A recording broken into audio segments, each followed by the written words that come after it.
اعوذ باللہ من الشیطان الرجیم، بسم اللہ الرحمن الرحیم۔ اب آ رہی ہیں دو آیتیں جو خاص رمضان کے روزے سے متعلق ہیں، حکمت اور غرض و غایت۔ پھر ایک آیت طویل آئے گی احکام، اور پھر ایک آیت آئے گی لٹمس ٹیسٹ۔ یہ 6 آیتیں۔ شہر رمضان الذی انزل فیہ القرآن، رمضان کا مہینہ وہ ہے جس میں قرآن نازل کیا گیا۔ ھدی للناس وبینات من الھدی والفرقان، لوگوں کے لیے ہدایت، اور ہدایت کی بھی روشن بینات باتیں، والفرقان، اور حق و باطل میں فرق کر دینے والی چیز۔ فمن شہد منکم الشہر، تو جو کوئی بھی پائے اس مہینے کو، یا جو شخص بھی مقیم ہو اس مہینے میں، مسافر نہ ہو، فلیصم، اس پر لازم ہے کہ روزہ رکھے۔ اب وہ وجوب علی التخییر ختم ہو گیا، اب وجوب علی التعیین، اب یہ لازم ہے، یہ رکھنا ہے۔ ایک رعایت باقی رکھی، ومن کان مریضا او علی سفر فعدۃ من ایام اخر، جو بیمار ہے یا یہ کہ سفر پر ہے وہ تعداد پوری کر لے دوسرے دنوں میں۔ یرید اللہ بکم الیسر ولا یرید بکم العسر، اللہ تمہارے ساتھ آسانی چاہتا ہے، سختی نہیں چاہتا۔ یہ لوگ اپنے اوپر سختیاں جھیلتے ہیں، شدید جو ہے سفر کے اندر بھی روزہ رکھے ہوئے، حالانکہ یہاں اجازت دی ہوئی ہے۔ یہ بلکہ حضور نے ایک مرتبہ ایک سفر میں کافی سرزنش کی، کچھ ایک جہاد اور قتال پہ نکلے تھے، لیکن کچھ لوگوں نے اس سفر میں بھی روزہ رکھ لیا۔ نتیجہ یہ ہوا کہ سفر کے بعد جہاں منزل میں اب جا کر خیمے لگانے تھے وہ نڈھال ہو کر گر گئے۔ جن لوگوں کا روزہ نہیں تھا انہوں نے پھر وہ خیمے لگائے، منزل کا کام کیا۔ تو حضور نے فرمایا کہ لیس من البر الصیام فی السفر، روزے رمضان اس میں سفر میں روزہ رکھنا کوئی نیکی کا کام نہیں ہے۔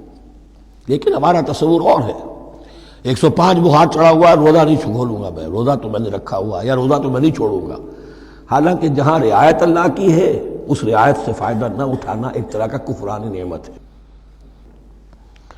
وَلِتُكْمِلُوا الْعِدَّةَ، لیکن تمہیں عدت اور تعداد اب پوری کرنی ہوگی۔ وہ جو تھی ایک رعایت کہ فدیہ دے کر فارغ ہو جاؤ، وہ نہیں ہے۔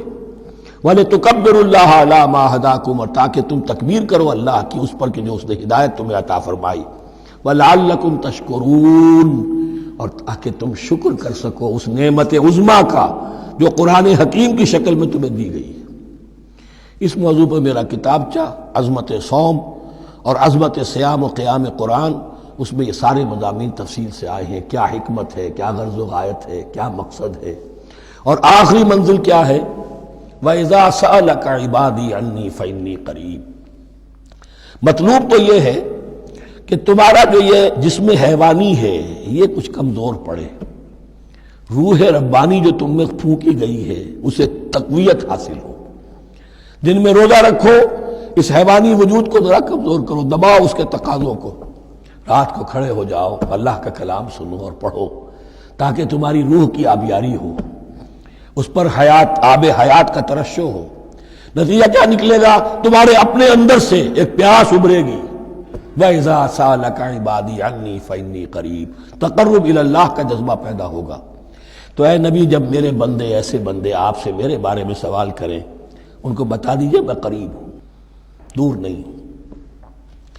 یہ حقوق انسانی کا میرے نزدیک دنیا میں سب سے بڑا میگنا کارٹا ہے۔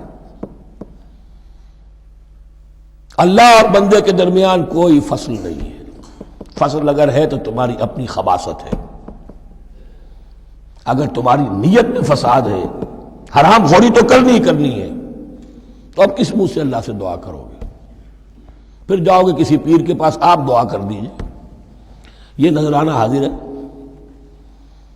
یہ طریقہ کیا ہے؟ انسان کا نفس حائل ہے اور کوئی نہیں، ورنہ ہم تو مائل بے کرم ہیں، کوئی سائل ہی نہیں، راہ دکھنا ہے کسی رہنوی منزل ہی نہیں، کوئی پوپ نہیں، کوئی پنڈت نہیں، کوئی پادری نہیں، کوئی پیر نہیں، کوئی نہیں۔ جب چاہو اللہ سے ہم کلام ہو جاؤ، اس سے بڑا حق کیوں خالق و مخلوق میں حائل رہے پردے؟ پیران کلیسا کو کلیسا سے اٹھا دو، میرا ہر بندہ جب چاہے جہاں چاہے مجھ سے ہم کلام ہو جائے۔ ہاں شرط ہے اس کی، وہ شرط آگے آ رہی ہے. اجیب دعوت الداعی اذا دعان، میں تو ہر پکارنے والے کی پکار سنتا ہوں، اور سنتا نہیں جواب دیتا ہوں، اور صرف جواب نہیں دیتا قبول کرتا ہوں. اجابت میں یہ تینوں چیزیں موجود ہیں. اور اذا دعان، جہاں مجھے پکارے جب پکارے، there and then میں موجود ہوں. لیکن شرط کیا ہے؟ فَلْيَسْتَجِيبُوا لِي، انہیں بھی تو میرا کہنا ماننا چاہیے. یہ یک طرفہ بات نہیں ہوگی. فَاذْكُرُونِي أَذْكُرْكُمْ، تم مجھے یاد رکھو گے تو میں تمہیں یاد رکھوں گا. یہ دو طرفہ معاملہ ہے. تم شکر کرو گے میں تمہاری قدردانی کروں گا. تم میری طرف چل کر آؤ گے میں بھاگ کر آؤں گا. تم بارش بھراؤ گے میں ہاتھ بھراؤں گا. لیکن تم رخ موڑ لو گے ہم بھی رخ موڑ لیں گے. ہماری تو غرض نہیں ہے، غرض ہے تو تمہاری. تم رجوع کرو گے ہم بھی رجوع کر لیں گے. تم توبہ کرو گے ہم اپنی نظر کرم پھر تمہاری طرف متوجہ کر دیں گے. لیکن ہر چیز ان تنصر اللہ ینصرکم، اللہ کی مدد کرو گے تو اللہ تمہاری مدد کرے گا. تمہاری دوستیاں ہو، پینگے بڑھا رہے ہو اللہ کے دشمنوں کے ساتھ، ساز باز ہو اللہ کے دشمنوں کے ساتھ، اور کھڑے ہو جاؤ قنوت نازلہ میں اللہ سے مدد مانگنے کے لیے، تم سے بڑا بے وقوف کون ہوگا؟ پہلے اللہ کی طرف رخ تو کرو، اللہ سے اپنا معاملہ درست کرو. ہاں اس میں کوئی یہ شرط نہیں ہے کہ پہلے ولی کامل اس وقت توبہ کرو خلوص نیت سے اور سارے پردے ہٹ جائیں گے، لیکن خلوص نیت کے ساتھ توبہ. وَإِذَا سَأَلَكَ عِبَادِي عَنِّي فَإِنِّي قَرِيبٌ أُجِيبُ دَعْوَةَ الدَّاعِ إِذَا دَعَانِ فَلْيَسْتَجِيبُوا لِي وَلْيُؤْمِنُوا بِي لَعَلَّهُمْ يَرْشُدُونَ. صدق اللہ العظیم.